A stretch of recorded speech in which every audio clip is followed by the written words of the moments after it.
Caminho ali aí o livro Caminho, Verdade e Vida e eu disse, eu acho que eu me confundi, porque ontem eu fiz uma palestra que o tema era tempo de confiança, baseado neste capítulo, né?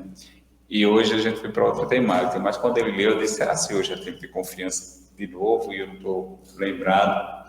Mas é para mostrar que a gente, né, a espiritualidade está sempre em sintonia, né, auxiliando a gente e relembrando da necessidade de confiar.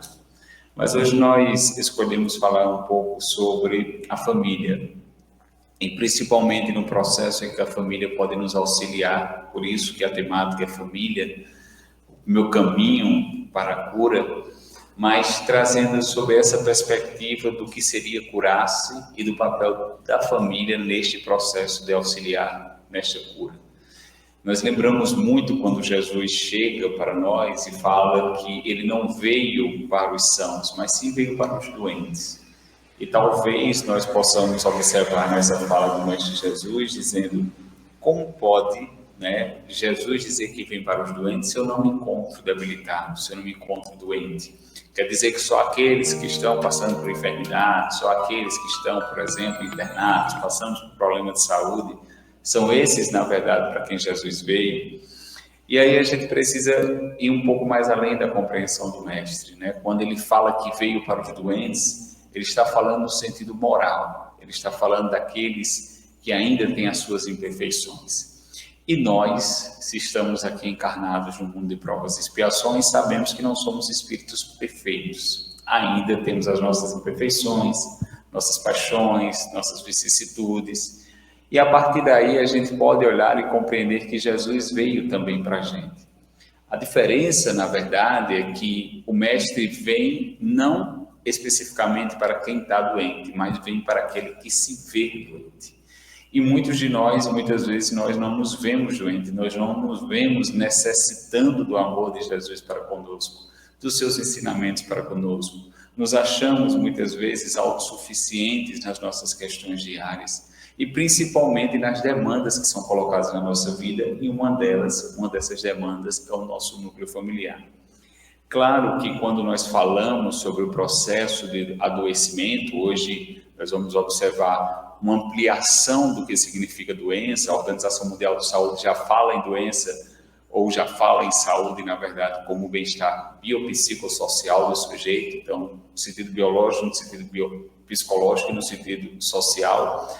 Mas também nós já observamos a questão da espiritualidade chegando nesse bem-estar, que também significa o fato de estarmos gozando de saúde, mas há uma necessidade também de ir um pouco mais além, porque não significa apenas essa saúde que nós sentimos no nosso dia a dia, mas significa, na verdade, vencer a nós mesmos, as nossas próprias imperfeições, as nossas próprias limitações que impedem que a gente avance. E aí, nesse sentido, Jesus vai trazer para nós, e tendo essa compreensão mais ampla do que significa a doença, porque Joana de Ângeles ela vai botar no livro dela Plenitude que muitas vezes nós culpabilizamos os vírus, protozoários, bactérias como os causadores das nossas doenças. E ela vem nos lembrar, na verdade, que eles não são os verdadeiros causadores, que os verdadeiros causadores das nossas doenças somos nós mesmos.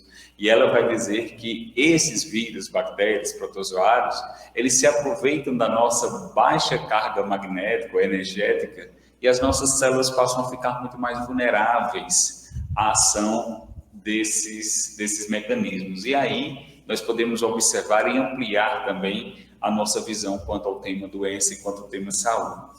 Mas deixando num termo mais específico quanto à cura no sentido moral e no sentido espiritual, até porque nós estamos aqui buscando a nossa evolução, buscando o nosso melhoramento, e aí a gente olha a nossa família como esse aspecto que pode me auxiliar no meu desenvolvimento espiritual.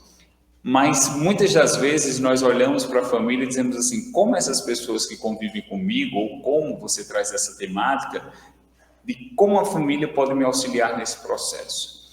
E muitas vezes nós não fazemos a pergunta inversa. Muitas das vezes, como eu também posso auxiliar o desenvolvimento daqueles meus familiares? Como eu também posso ser um ponto de luz para aqueles meus familiares? Porque ainda esperamos muito dos outros e fazemos muito pouco do que nos cabe fazer.